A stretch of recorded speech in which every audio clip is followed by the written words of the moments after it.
Assalamualaikum and very good day to everyone. Today we will be presenting our integrated design project entitled Design of Reactor Separator System for a Hydrogen Production Plant via System Methane Reforming. We are from Group 6. My name is Nur Fatiha and my group members are Ain Najwa, Inshirah Noha, Isnakib and Adib Rusdi.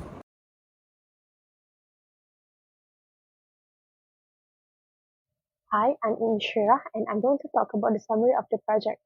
So this time around, the Integrated Design Project, IDP integrates the knowledge of Reaction Engineering 1 and Separation Process 2 in designing a hydrogen production plant. So the project is based on a proposal by Current Energy Sdn Berhad to produce 30,000 metric tons of hydrogen per year with 99.9% purity using steam, methane reforming and pressure swing adsorption. So a packed bed turbine reformer with nickel and aluminum oxide catalyst was selected to maximize the methane conversion and hydrogen yield. For purification, zeolite 13X was chosen as the primary adsorbent material to remove carbon dioxide and other impurities from the syngas. And the batch adsorption equilibrium data were fitted with isotope models, which is the Fulmich isotope models, and used to design a continuous PSA system with effective regeneration. So overall, the project demonstrates the integration of reactor design and adsorption separation technologies toward a more flexible and sustainable hydrogen production system. Chapter 1 1.1 Introduction to Reaction Engineering 1. Hydrogen production is vital for supporting a cleaner energy future, with steam methane reforming SMR being the most established and efficient industrial route. In this IDP, with Current Energy Sdn Berhad, the project focuses on designing a reactor separator system to produce 30,000 metric tons of hydrogen per year at 99.9% purity. The SMR process involves the endothermic steam methane reforming reaction and the water gas shift reaction, requiring careful control of reaction kinetic, catalyst performance, heat integration, and operating condition. This section applies core principle from Reaction Engineering 1 to develop and optimize reactor that ensure high methane conversion and minimal carbon monoxide and carbon dioxide formation. Our objectives are analyze kinetics of SMR and water gas shift reactions, design a reactor achieving high methane conversion and hydrogen yield, evaluate catalyst performance and suitable operating conditions, address endothermic heat demand through heat integration, minimize carbon monoxide and carbon dioxide gas formation for efficient downstream separation. And lastly, support hydrogen production at 99.9% purity. Next, 1.2 Introduction to Separation Process 2. Steam methane reforming SMR produces syngas containing hydrogen, carbon dioxide and carbon monoxide, requiring purification to meet industrial hydrogen purity standards. A separation process is essential for removing impurities and reducing environmental impact. Among techniques such as exhaustion, absorption, and distillation, adsorption is preferred due to its high selectivity and efficiency. Pressure swing adsorption (PSA) is commonly used where activated carbon capture carbon dioxide and zeolites remove remaining impurities under high pressure before desorption. This form of the basics of the purification system designed in the study. Our objectives are identify and quantify impurities in syngas, design an adsorption system achieving 99.9 hydrogen purity, select suitable adsorbent material, determine optimal absorption condition for efficiency, evaluate equilibrium isotherm behavior in batch adsorption, design a continuous adsorption column, and lastly, assess regeneration strategies for sustainability. For reaction engineering one part, the first one we will cover for the type of reactor and catalyst used. So type of reactor that we choose is PBR, which is packed bed reactor, due to strong heat transfer, stable high temperature operation, and suitability for continuous large scale hydrogen production. And for the reactor tubes, it's filled with nickel based catalyst, or we can call NiAl2O3, providing high activity and good selectivity for methane reforming. So nickel is used as a cost-effective catalyst compared to other noble metals, while promoters like MgO or CaO enhance resistance to caulking and sintering. And this last one is SMR operates at high temperature, which around 800 to 900 degrees Celsius to drive the highly endothermic reaction and achieve high methane conversion. Okay, so moving on to the next part. As you can see, for the symmetry that we use, over here we have mixer to mix between the steam and the methane to become a mixer solution. And then the mixer solution will go through PFR, so it will produce syngas. More detail will be on the next part. And then the next one is reaction kinetics. So the purpose of reaction kinetics is to determine how fast chemical reaction occur and show how factors will affect the reaction rate. And then the key reaction in SMR is which called as steam methane reforming. The first one is CH4 plus H2O will be converted into CO plus 3H2, and we will the product will go through water gas shift, or we can call as WGS. CO will plus with H2O will produce CO2 plus H2. That is the final product that we want.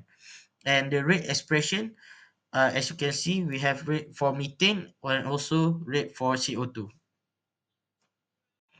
Moving on to the next part of reaction kinetics, as you can see, we use Arrhenius equation to calculate the K. So the Arrhenius equation is K equals to A e power of negative EA over RT. And then the catalyst role in the kinetics, the nickel-based catalyst will increase reaction rate while reducing the activation energy. And the assumptions that we use are the first order dependence on methane and steam, reaction controlled by surface kinetics, and steam present in excess for simplification. Moving on to next part, 2.3, how H2 is produced. So the first step is feed preparation, whereas natural gas is preheated and then it's mixed with steam by using mixer that I shown just now. And then reaction inside the packed bed reactor. The tubes filled with our catalyst, which is nickel, and we have two equations that we will be covering with chemical equation we will cover, which is H2O plus H4 producing CO plus H2, and CO plus H2O will produce CO2 plus H2. And then the operating temperature will be around 800 to 900 degrees Celsius, and then the operating pressure will be around 15 to 30 bar. And then hydrogen formation process, it will be CH4 will be converted to syngas. So syngas will be covering H2, CO2 and leftover CH4. And finally, reactor output, the output will have H2, CO, CO2, and H2O vapor with unreacted CH4. So that's all for part 2.3. Next, for Chapter 2.5, Optimum Operating Condition, we analyze three operating conditions that affect yield. First is temperature. Increasing temperature increases hydrogen yield until complete conversion of methane. However, beyond this peak value, increasing temperature will decrease hydrogen yield as more reverse WGS reaction will occur. Second is steam to carbon ratio. Increasing the steam to carbon ratio enhances methane conversion and hydrogen yield. However, excessive steam to carbon ratio would increase energy requirement and also increase operational costs. Third is pressure. Increasing pressure would cause a decrease in hydrogen yield. This is in accordance with the Chatelier principle. Due to increase in number of mole in SMR reaction, reduction in pressure will favor CH4 conversion. Meanwhile, the WGS reaction remains closely unaffected. Through evaluation, we determined that a temperature of 900 K, pressure of 1 bar, and a steam to carbon ratio of 3 provide the best hydrogen yield. Chapter 2.6, Reactor Sizing. For this section, we divided it into two parts. The first part shown here is to calculate Rayleigh law using the graphical method. We first assume that steam is in excess, causing the Rayleigh law equation to be negative RA equals to KCA to the power of alpha. We then listed the mole balance equation and stoichiometric equation. After combining all of these equations and taking its natural log, we got the equation ln negative dCA over dt is equal to ln K plus alpha ln Ca. We then use a concentration over time table taken from reference to plot a bar chart of negative Ca over delta t versus t to find dCA over dt. dCA over dt is the intersection between the line connecting the middle of each bar plot. We then plotted the graph of ln negative dCA over dt versus ln Ca to find intercept and its slope. For the next step, we equal ln k to the intercept and got k equals to 0.226. We also equal slope to alpha and got alpha equal to 1.1367. Therefore, the rate law is negative Ra equals to 0.226 Ca to the power of 1.1367. For part 2, we calculated the reactor volume using 7 steps. First step is we calculated the values of negative Ra using the concentration table taken from reference and rate law. For second step, the value of Fa0 was calculated based on the target annual output of 30,000 metric tons. For this calculation, we based it on 300 days of operation per year. This reduced operational day per year is to account for plant shutdown and maintenance. The value we got is then rounded up to account for incomplete conversion. Next, third step is to calculate Fa using formula Fa equals to Ca times V0. Fourth step is to calculate conversion using formula X equals to Fa0 minus Fa over Fa0. First step is to calculate the values of Fa0 over negative Ra. These values are then tabulated. For the sixth step, we plot a 11-speed plot of Fa0 over negative Ra versus Xa. For the seventh and last step, we calculate the reactor volume using Simpson's one-third rule to find the area of the 11-speed plot. The volume for the reactor we calculated is 14,334 meter cube. Next, for chapter 2.7, other reactor specification. We have identified several design specifications. First, the reactor should be constructed using aluminum or corrosion-resistant alloys which can withstand high temperature and prevent corrosion. Second, the reactor should include a pressure relief valve to ensure operational safety and prevent overpressure incidents. Third, the reactor should include inspection ports that can be used to ease cleaning and maintenance, which helps in extending reactor lifespan. I'm going to talk about the identification of species and concentration of inherent impurities. From the hydrogen production process via steam-methane reforming, the gas mixture leaving the water gas shift reactor contains hydrogen and several impurities. So, before purification through adsorption, the main species that we have identified in the gas stream are hydrogen, which is the desired product of the reforming and shift reaction, carbon dioxide, which is the byproduct from the water gas shift reaction, methane, undirected feed gas from the reforming process, water, which is the residual steam present in the product gas, and lastly, nitrogen, which is the inert gas impurity from feed or air leakage. Next, the calculation of each species concentration. So we are going to assume that all gases behave as ideal gas and the universal gas constant R is 0.08314 bar dm cube over mole Kelvin. And from the ideal gas law, which is Cv equals to nRT and C is equals to N over V. So for gas, it is Ca equals to Ya P total over RT. And for the concentration of hydrogen gas is 0.49323, and for carbon dioxide 1.7964 times to the 10 power negative 4. For carbon monoxide 0.1642. For methane 0.03866, and for water it is 0.1095. Next, 3.2 strategy to achieve 99.9% purification efficiency. After the low temperature shift reactor, the syngas still contains approximately 25% impurities. To meet the required 99.9% hydrogen purity, we adopt the standard industrial purification train that consists of 4 proven stages. The first stage is condensation using a knockout drum. The stream is cooled to 30 to 40 degrees Celsius at 20 to 25 bar pressure.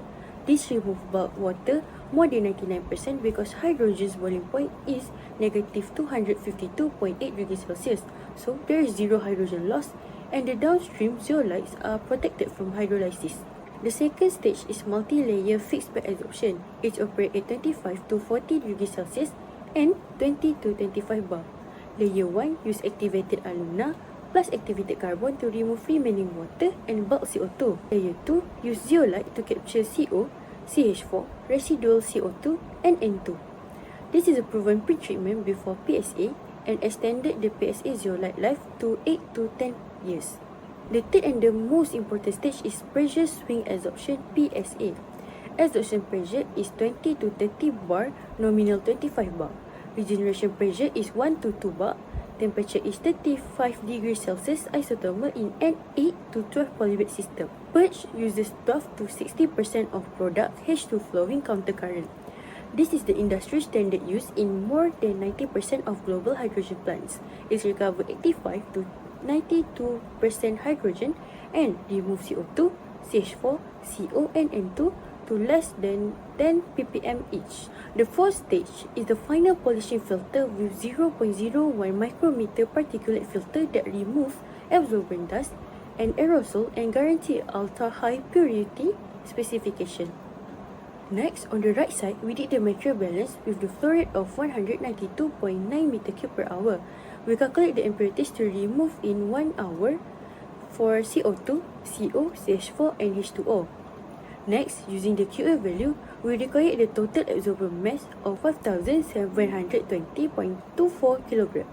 Next, for the pre-layer batch, we assume 90% of removal, and the total residual impurities is 31.24 mol per meter cube out of initial total of 805.77 mol per meter cube, which gives impurity percentage 3.88% and effectiveness of 96.12%.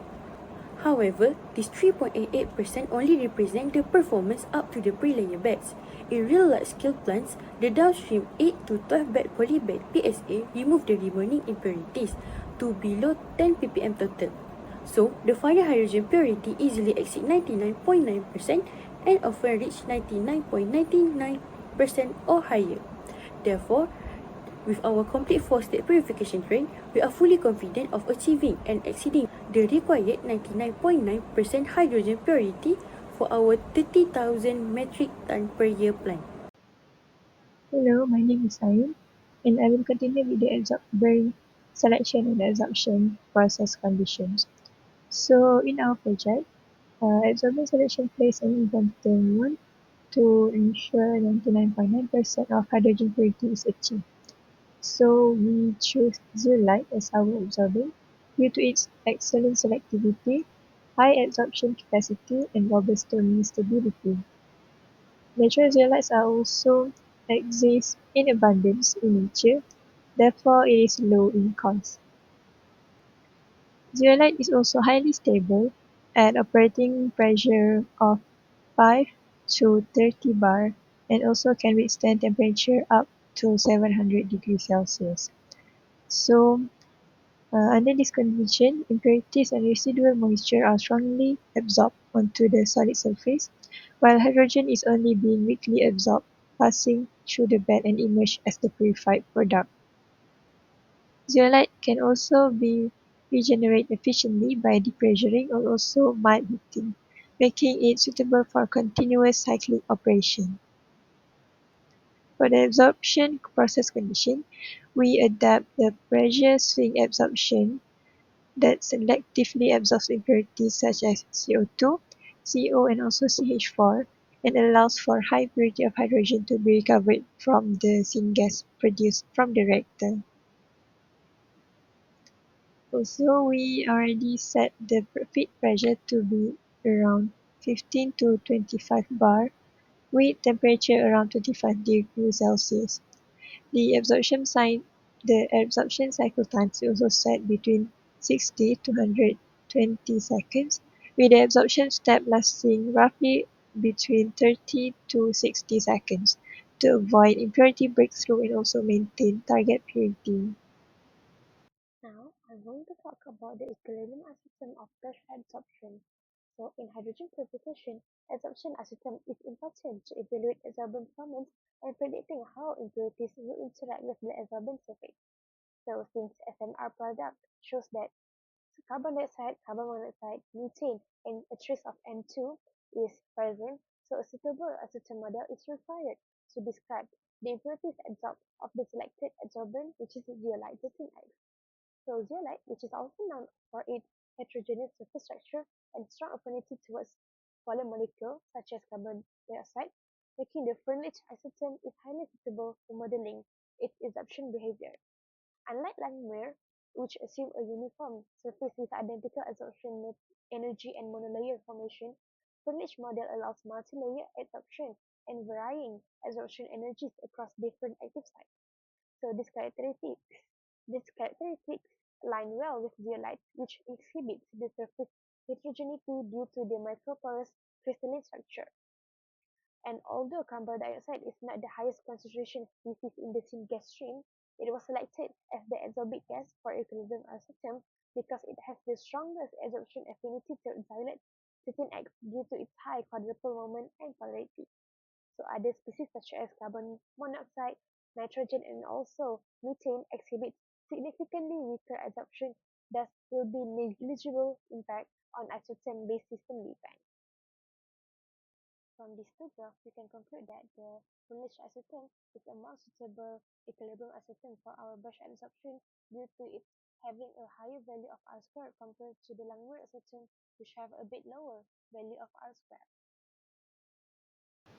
Next, for the continuous absorption column design, our hydrogen gas is purified best with the pressure swing adsorption or PSA, continuous absorption column configuration.